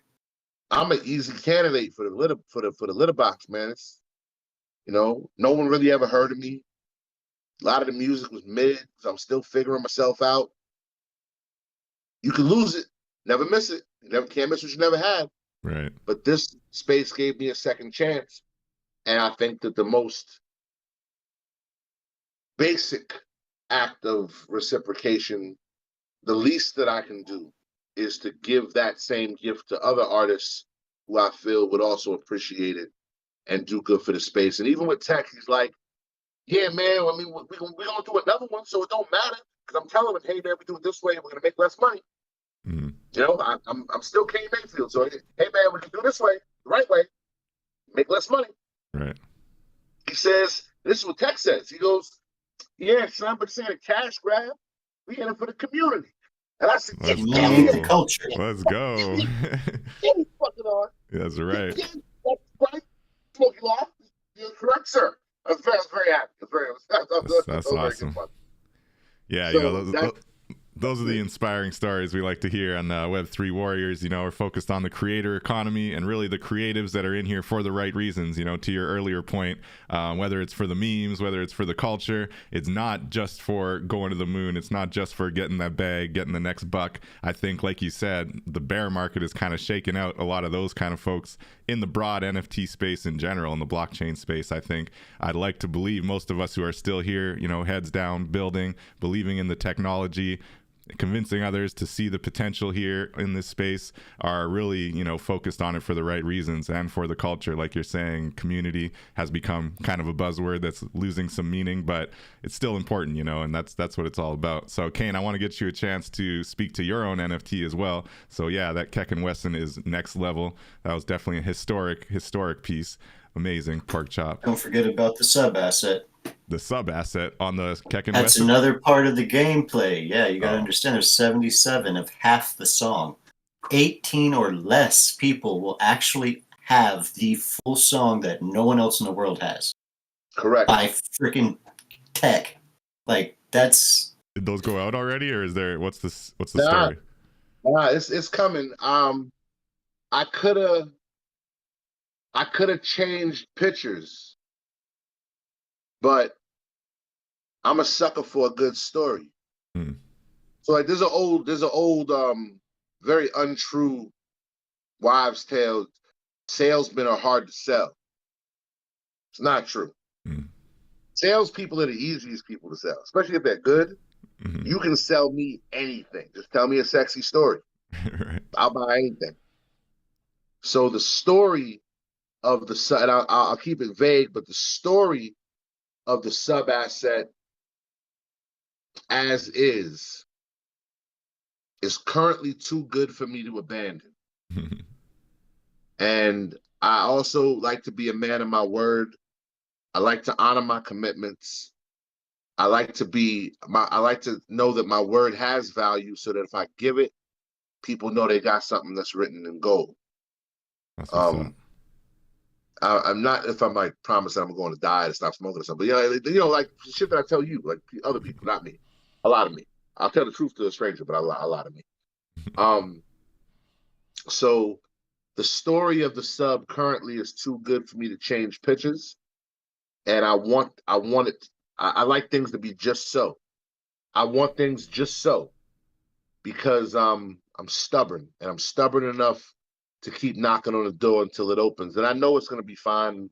Setbacks happen in this space. You know, we're all used to it. Right. So I plan for things like this. And the good news is, I think it gives the card just enough time to cool down. And we're going to bring it back to life again with these subs and a subsequent auction of something pretty cool. And it's going to be pretty amazing. So I look forward to that. And those sub assets go to the top 18 holders, or how do those get divvied? It's just random. Top 18, which is France, nigga. No, very libertarian. Top 10. 10, I'll tell you something else. Okay, I thought Porkchop said 18. even subless, right? That verse doesn't exist nowhere. Hmm. You can't hear that anywhere. Go find it. Doesn't exist nowhere. Nowhere. That is a very special, unique song that you've only heard the first half of. At this point, less than 10 people have heard that record. The entirety. I've heard it. Porkchop's heard it. Tech heard it when he recorded it. Right. Plum heard it because she's on it, and maybe whoever else was in the studio when it was created. No doubt. That's special, man.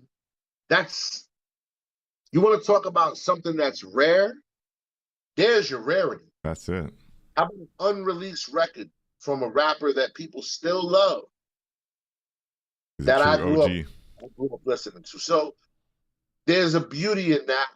And then, of course, releasing the other half of it, which is, I'll be honest, I'm a second verse guy. I've listened to the whole song many times. I'm a second verse guy. The second verse hits. The first verse is dope. Nice. Second verse hits them. But yeah, so that I'm happy to have helped with that project. So there'll be more stuff like that. Cool. It's for the memes and the culture, not one or the other. That's it. The memes and the culture. That's what's up. Yeah. Most I got respect for it, you know, and to your point about Pepe's just everywhere, and on the blockchain, he's got a special place in the heart of the culture, that's for sure. So just to clarify, those sub assets, so it's going to be 10 of them, and how are they getting dropped? How does this happen on Counterparty? I would want to be in the top 10 holders, personally. All right.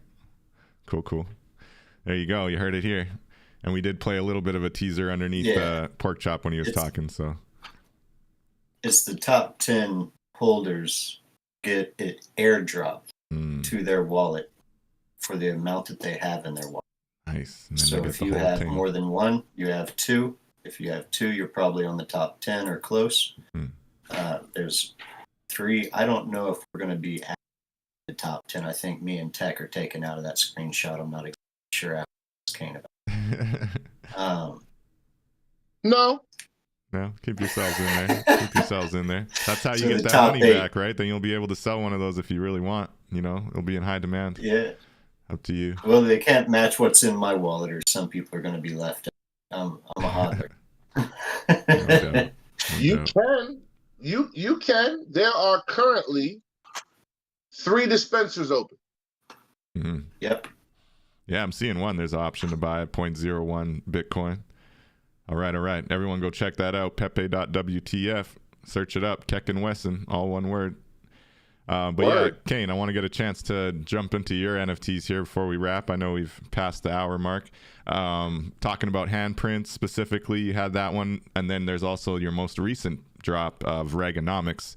I was really interested in handprints. Obviously, it had that awesome social angle of, you know, trying to combat basically child trafficking and forced labor and all that crazy stuff. Can you tell us a little bit about the backstory on it? And then I was also really interested in the way that you made it cross-chain. Like you really went through an interesting method of, you didn't just mint it here, mint it there. You actually tried to port it over, started on Bitcoin, and then kind of stretched it into Ethereum. So yeah, just tell us a little bit about handprints and what you did with this project here. The first, and I know it's mine, but sometimes even I get confused. The first 8 songs on my album was the album. That was supposed to be the album. That's why Black Powder isn't called Black Powder, it's called Outro. Okay. Some people probably think it's weird that there's a song called Outro in the middle of my damn album. That's because that was the end. And then Nutmeg was supposed to be the bonus track, and that was the end of it. It was supposed to be an EP. Right. Return of Rap wasn't supposed to be an album. And right dab smack in the middle of track number 5 was Handprints, which I thought would be the single, but everyone else said Shoes. And we never got a chance to execute on a lot of this stuff, but you know, that's, or Cars Jewels, I mean, ended up being like the single, but Handprints was the apex of what I was about, and what I am about. I mean, I make music with a social conscious underneath it, and it's not like white knighting or, you know, I'm not Captain Feel Goodery. I'm not like trying to be anyone's hero or nothing. It's stuff that I believe. Virtue single, as the haters like to say. Yeah, virtue single. That's what I was looking for. But I'm a third world kid. My family is from what they call the third world, which I never seen the first two, but Mhm. and there's social issues that I truly care about, and they're sprinkled all through the album, whether it's race, politics, whatever. And child labor is a big one. Mm. So I never thought that song got its just due, but Kane Mayfield, the rapper, is a bit more polished than Kane Mayfield, the visual artist. Kane Mayfield, the visual artist, can't always get a job with Kane Mayfield, the rapper. I got records that I can't touch. They're mine, but I'm not good enough to do them yet. Reaganomics fell into that bucket as well. So when I finally found myself at a level where I said, I think I can do handprints, I knew what I wanted it to look like. I knew where I wanted it to go. It was almost a fake rare. And I'm not going to say the last minute, but I changed my mind and I said, nah, I'm not going to do it. And Skrilla said, are you sure? And I was like, yeah, I'm sure. And he's like, okay. I mean, you submitted it, it's approved, but okay. Mm. And I gave my spot up to somebody else because I wanted to see if it could stand on its own. People look over at Counterparty, and I don't think they give it its respect because you see the frogs and you see Bitcoin, what I call church art. Right. It's like Bitcoin church, and it's like the Holy Church of Satoshi. Right. It's very Bitcoin chapel. Definitely. Built a big B and enamored in gold, and it wraps around. It's the whole thing. It's very Bitcoin centric and Pepe centric. And handprints is neat. Handprints don't got nothing to do with Bitcoin. It has nothing to do with Pepe. It's just a fine piece of art by itself. Right. And at that point, I'd done one auction on Scarce City, blind auction, top 10 bidders win. And I think when it was all said and done, I had 11. Wow. And I was like, whew, 11 bidders, which Wow. that made me very happy. That's awesome. That means only one person got outbid. So with handprints, I did 20. So I'm terrified. I don't think anyone's going to show up. And then the work was so put together and the cause was so noble, and we had a website and it was real. Mm. ETH people showed up for a Bitcoin drop and came across the street to a Bitcoin party. And that made me happy. And then the Bitcoin people were, hey, what the fuck? All these damn ETH people, I'm a bid on that. And we ended up with 47 bids. Nice. And I was really, really proud of that. Then for the vaulting and the moving from one chain to another, that's not me. Counterparty people been doing that.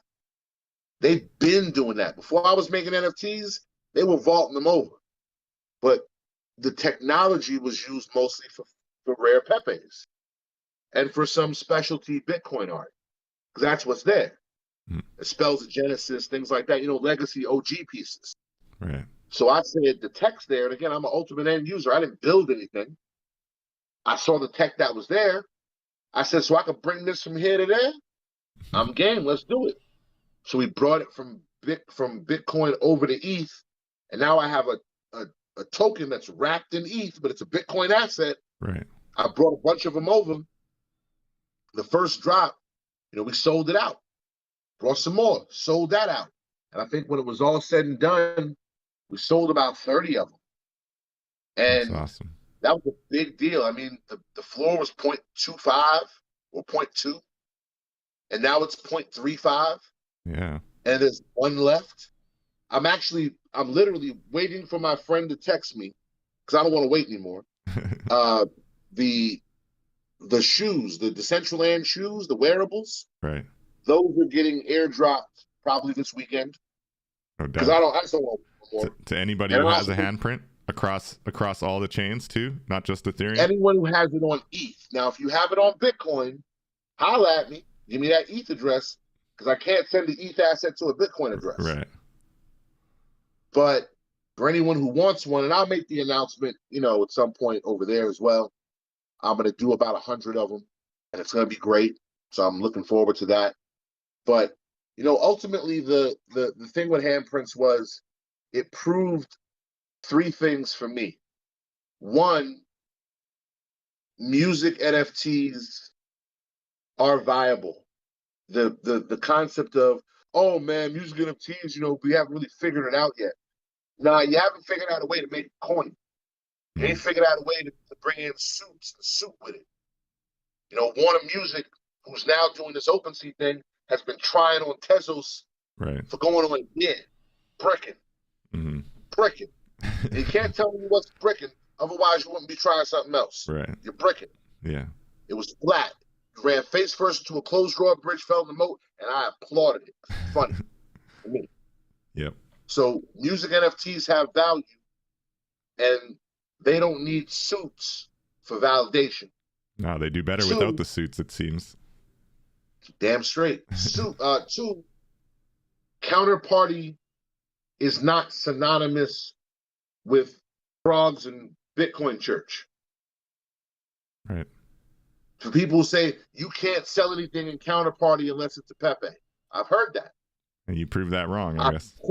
I point to that and say, look at that. Well, I mean, okay, well, besides that, and then the mental gymnastics and the mind, to bend themselves around the nonsense, because it's not true. And the other thing is, for artists that don't see the value in this space, who maybe aren't 100% confident. That song came out in 2015. No one's supposed to care. Right.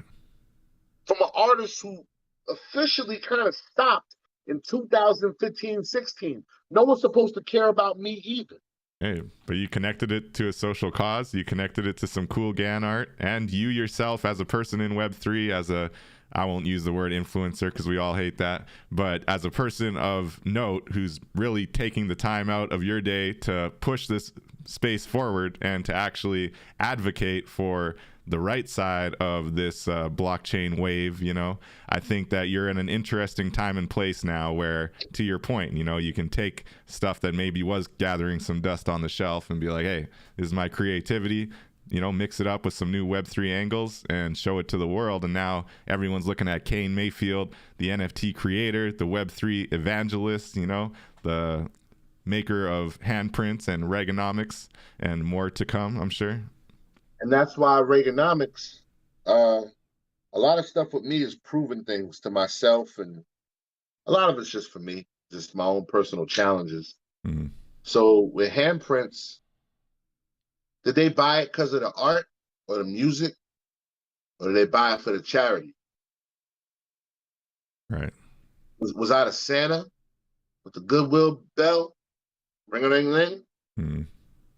Or was our artists making art that they thought was dope? You know the answer to that question? Both. I don't know either. So you know what that means? Now it's time for Reaganomics. That's it. No charity. No, it's just art. Just fire art. There it is. You like it, that's what's up. You don't, that's cool. I talked 3 people out of buying it. Sheesh. Just because I won't FOMO, I won't super shill my work in a dirty way. And most importantly, I'm not gonna lead people down a rabbit hole that I'm not comfortable with. The art itself, just because I'm gonna do something difficult, don't mean I gotta get in the survival mode and be desperate Dan. My artwork is my artwork, and I love what I make, but I need the people who collect it to love it. Yeah, and to the point you just said, you're not trying to be a charity case, right?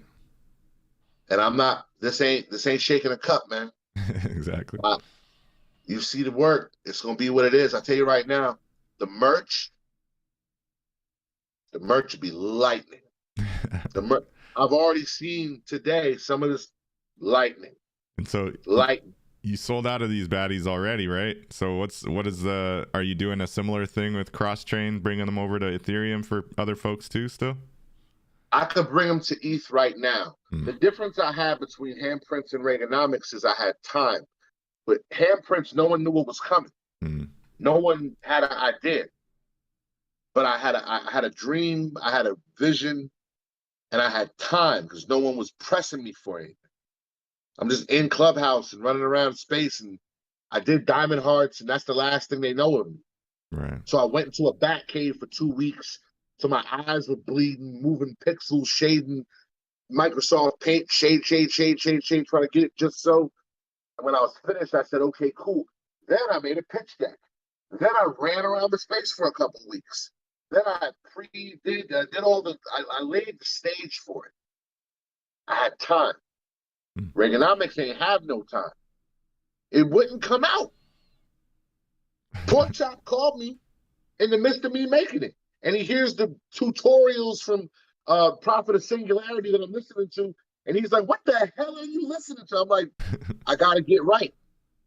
And I finally finished it. It was due on Friday. I finished it Thursday at 2 p.m. Yeah. And I've been up for 3 days. That was a self-imposed due date? No, that was the day it had to go out. It went out Friday. Right. So when I finished it and I turned it in and it went out, and I was like, geez, I think I got something. So, no doubt. you know, I had to finish it. It was a little bit more behind the 8 ball. So to answer your question, I sold the first 27. Wow. On Bitcoin. And that was in 3 days. And that's the Spencer's close, and I still did a couple OTCs. I could put them on ETH right now. I only have 81. I have 50 left. I could put them all on ETH right now, today, right now, and start moving them like red tops. I could do it. Let's go. But I'm not gonna. And the reason I'm not gonna is because, kind of like for the Keck and Wesson, artist me lives over here. He's impatient. He's unsure of himself. He lacks confidence. He doesn't believe because he's an artist. I'm riddled with doubt and insecurities. Project manager, project lead, Kane Mayfield, isn't in a rush. He's patient, and it's better to move slowly and gather 3 geese than it is to dive in the bush and maybe get 1. What are we so hungry for? You just ate. What's wrong with you? So in lieu of me, I have to rely on my friends. And what my friends tell me is, this is my best work. Beautiful. So doesn't my best work deserve it? A proper rollout, unrushed, unbothered, focused, thoughtful, thought-provoking. And I'm going to take the next week. I'm moving tomorrow, and there's pieces moving all along. I'm going to do some California video. We're going to shoot some stuff. We're going to talk. It's going to be real.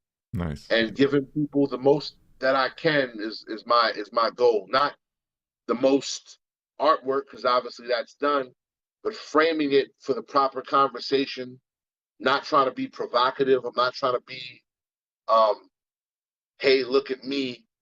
Hey, a little bit of provocative is okay, you know, if it's for a good reason.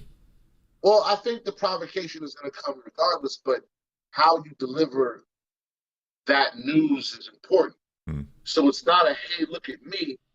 It's a, excuse me, can we talk about this? I got you. That's different to me. For sure, for sure. That's exciting. I'm looking forward to seeing how you roll that out, man. It's really cool, and it's really inspiring the way you take your craft so seriously. And yeah, this Reaganomics joint is awesome. We're gonna ride out on it right away. I know we've passed the 90-minute mark here. Appreciate it. Respect all your time. Really good content. I hope that anybody who's like me and has a lot to learn about Bitcoin NFTs have been able to grasp this whole connection here, you know, with Counterparty, with the free wallet, you know, and with the fact that XCP is really given, you know, Bitcoin, you can call them maxis or Bitcoin supporters, an option, you know, for crypto art. And they predate the NFT buzz. They predate OpenSea. They predate it all. And when you see, you know, the Pepes around, understand that it's for the culture and that it has so much history and that it's really, like you said, been tracking everything happening within the culture, not just in America, but really internationally. And it's really interesting to see, you know, whether it's got its roots in 4chan or Reddit or what was that other one, Poloniex, you know, these underground communities. Right. So it's really something. And I think you've shared a lot of knowledge here about the culture and where we've come from and where we're going, I think, especially looking at the Bitcoin space, but even more broadly as an NFT community, as a crypto community, blockchain, crypto art, all that fun stuff. It's really amazing. So as we wind down, yeah, what's up, Porkchop? Visual representation, right? It's an artistic visual. I'll leave it there. An artistic visual representation of Bitcoin. Of Bitcoin. That's it. Pepe ain't going anywhere. So the last question, and I haven't received any other questions from the chat. If anybody does have any, that now's your time before we wrap up here. Starting with you, Porkchop. What do you say to those who are looking at blockchain and unfortunately listening to the FUD, the fear, uncertainty, and doubt? I know, you know, we're not out here trying to bang the drum and convince everybody what they have to do, but if you were to kind of frame, you know, why you're involved with crypto art, you know, how would you kind of tell other people to get involved and why they should get involved? If it feels good, do it. It feels good, man. I enjoy it. I like it. Makes me happy. It gives me some completion, some direction, motivation to create. I'm happy. No doubt. So it's that's what it's really all about. I respect that. And I think you had mentioned the timestamp as well. And I like that you hit on that, right? The fact that, you know, something significant happens and you think, hey, I should put this on the blockchain right now while it's relevant. And now when I look back a year from now, 3 years from now, you'll be able to say, hey, that was that month, you know, January 2022, when I made these crazy, I don't even remember what it was called. Those chickens, yeah. Yeah. So why do you think that timestamp angle is important? You know, I've been seeing it that way as well, but I don't think many creators in the NFT space really think about it from a posterity standpoint, you know? Yeah, I think everybody might look at it differently, but I see it as, you know, that's your relevance. That's what it's about. That's your foundation. That said piece. Yeah. So it's very important that timestamp it matches your artwork. Otherwise, I feel like it's incomplete, half attempted. You know, it's just say, oh, I created a piece of art, Bitcoin. There it is.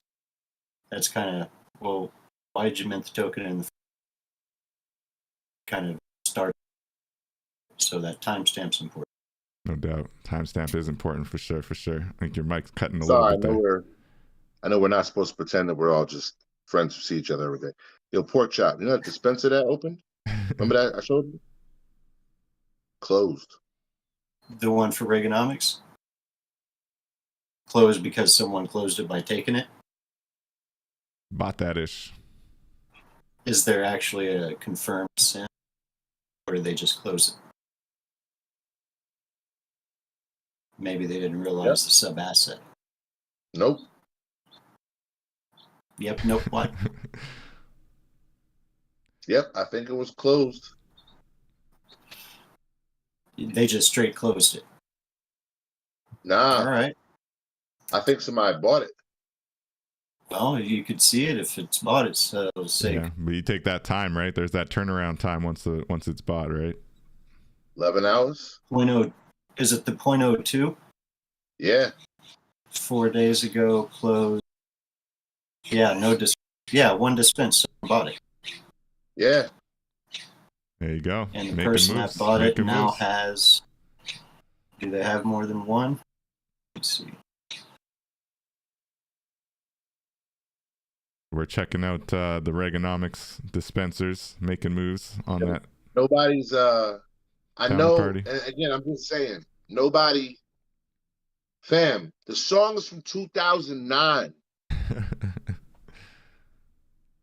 Nobody's supposed to pay.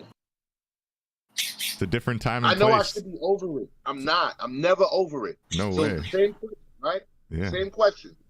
What does it mean? It means every day I get to do this. If it ended right now, phone rings, magic telephone, brum, brum, brum. Hey, Kane Mayfield, this is you from the future. It's a wrap after today. Word? Yeah, it was worth it. All of it, every day of it was worth it. No doubt. Every day. Every day I did this was a miracle. That's beautiful. I got to live a dream that feels fake. And not in the fake rare way. It feels false. It feels like that's why I help people. I don't help people because I'm nice. Y'all niggas have heard me talk. I'm not nice. Because I feel like I'm guilty. I don't deserve any of this. I didn't do anything. I don't know why this is happening. I didn't do anything. Well, I think that's a sentiment that's shared in many corners of the blockchain and corners of the NFT space. It's hard to believe that this is real life sometimes. But you got it, Kane, and it's happening for a reason. You know, you got amazing talent, you know, whether you call it a struggle rapper from before, but you're coming into this space, you're creating new things by taking something that you had built before and adding to it and having a whole new kind of angle on it, really, right? Not to mention now you've got this new network, you're making a name for yourself in this space, and importantly so, countering a lot of the FUD, a lot of the people wanting to go to the moon, and like you say, all the silly PFP projects out there that are just promising, you know, you to 10x, 20x your investment and all that crazy stuff. That's not why we're here. You know, we're here for the technology. We're here for the immutability. We're here for the culture and the fact that all of these things that we're building are not going anywhere ever, right? We're building it for the future generations. We're building it for what's possible that we don't even know, right? That we're just dreaming up into existence. So it's exciting times for sure. And I think you hit the nail on the head there.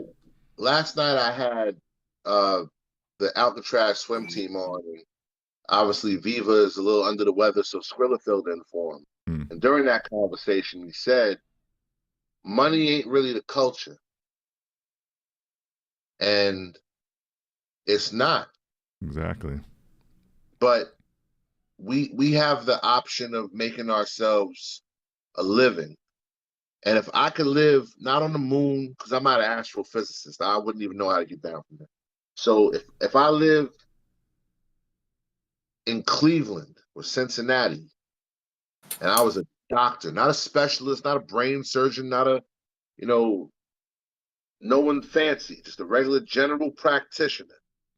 And I lived like a general practitioner in a mid-level city, getting to be in my jams with a hat backwards, making silly pictures to go with my fun raps, or silly raps to go with my fun pictures. No doubt. Isn't that cool? Hella cool. That ain't the moon, bro. That's Cleveland. I'm all right with that. That's it. You can pay the rent, you can pay bills, you can live a life, you know? Don't need the moon. Just need the culture. No Balenciaga, but I wear camo pants anyway. I'm good. Yeah. I just saw Kanye got cut by Balenciaga. Random side news. That figures. Yeah, no doubt.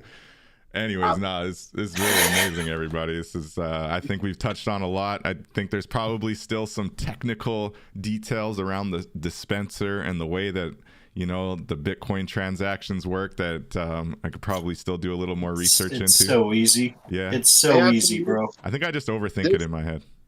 No, you're not. It's confusing looking, but it's not confusing. It's still meatball surgery. Got you. This blockchain, this platform, and this side of town, there shouldn't be a video that can describe it all for you. Because the best way to learn it is from the people that live there. Come to the Telegram chats and make friends. Everything you need will be explained to you, and then you have help. And then it doesn't feel like you're on your own in an ocean trying to figure things out. The nicest people I've met are there, and they're all very patient, and they're very giving of their time. That's amazing. And that's the real space. Yeah. And you know, if you said I want to see where I want to get a Keck and Wesson. All right. Let me see if there's dispensers. You open your free wallet, go to dispensers, go to that little cog and add dispenser watch list. And then in that little text field, you just put Keck and Wesson. Say go, pop up Your mic cutting out. thing. Okay. Yeah, your chest, you got tap chest mic. Chest mic cutting out. All right. Yeah, it's an interference. You good though? Yeah, no, I feel you. I feel what you're saying as far as the dispensers and using the free wallet, navigating on there for sure. Yeah. Freewallet.io. There you go. .org. Get your free wallet. Check out xchain.io as well to see the counterparty. You can go to pepe.wtf to see all the crazy fake rares and these ridiculous Pepes that are tracking the culture all across the blockchain. Any topic you can imagine, they got a Pepe for it out here. So definitely recommend people check that out. Thank you again so much, Porkchop and Kane Mayfield. It's been an amazing conversation. Do either of you have any final thoughts before we throw to the Reaganomics track and fade out? Any final thoughts? Yeah, buddy. All right, we're Play good. it. Turn it up. Appreciate y'all. All right, Loyalty over royalty. that's it. Okay, we're going to get the Reaganomics track, and then we'll fade out. We'll be back next Saturday with Web3 Warriors, as always, 12 p.m. Eastern. Appreciate y'all. Let's get this track going. Reagan era. They're running a strange program, y'all. I mean, more poor and disenfranchised folks than this place has ever seen.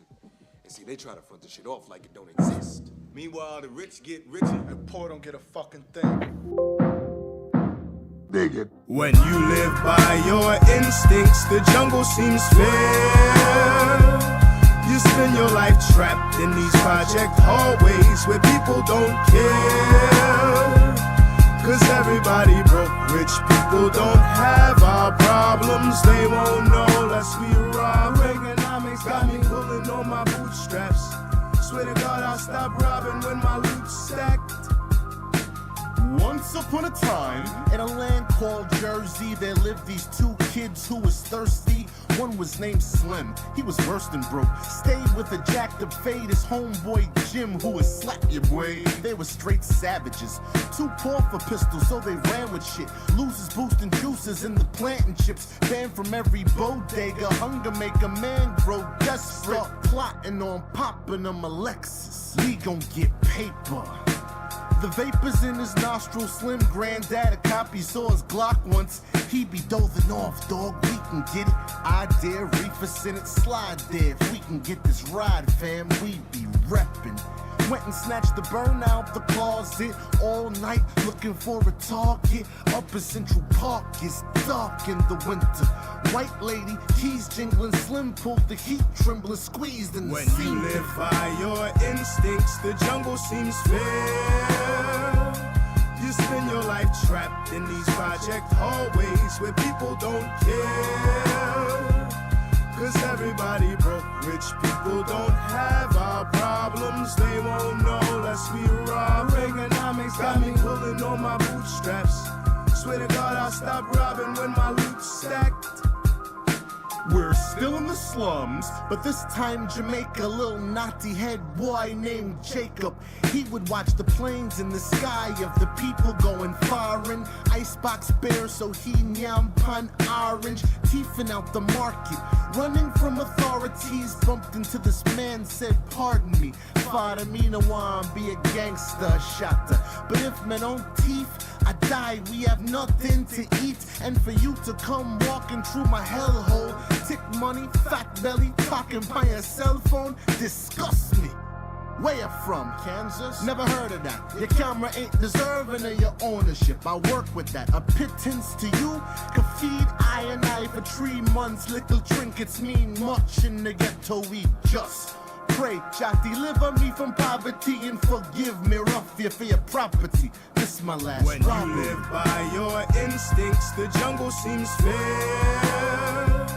You spend your life trapped in these project hallways where people don't care. Cause everybody broke, rich people don't have our problems. They won't know unless we rob. Reaganomics got me pulling on my bootstraps. Swear to God I'll stop robbing when my loot's stacked. In downtown Manhattan, where stocks get trade off, there lived this old man named Madoff. Stock market king came from Queens. Far Rockaway, his pop was gray, $1 million smile with a dream. He ran a hedge fund for rich people. He even wrote the rule book, was cool, but he had a little secret. He would just keep it. And send your fake statements like your stock's up and you ain't really make shit, cause you ain't really pay attention to the basics, y'all. Thanking Uncle Bernie for the free lunch you paid him for. Ran the SEC, sat as chairman of the board. A cop and a crook committing fraud. Then his sons turned him in and he said that he's sorry, cause he was just a poor kid eating all the pork y'all discard.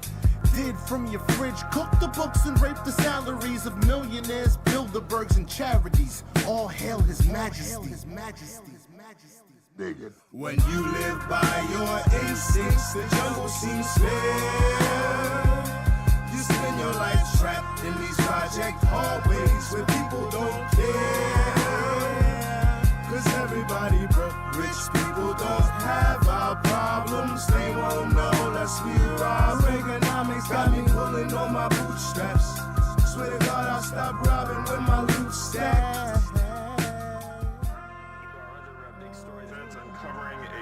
Ponzi scheme, the SEC. Using Bernard Madoff busted after investigators say he conned investors That's out of Reaganomics. Capital B dollar. Kane Mayfield.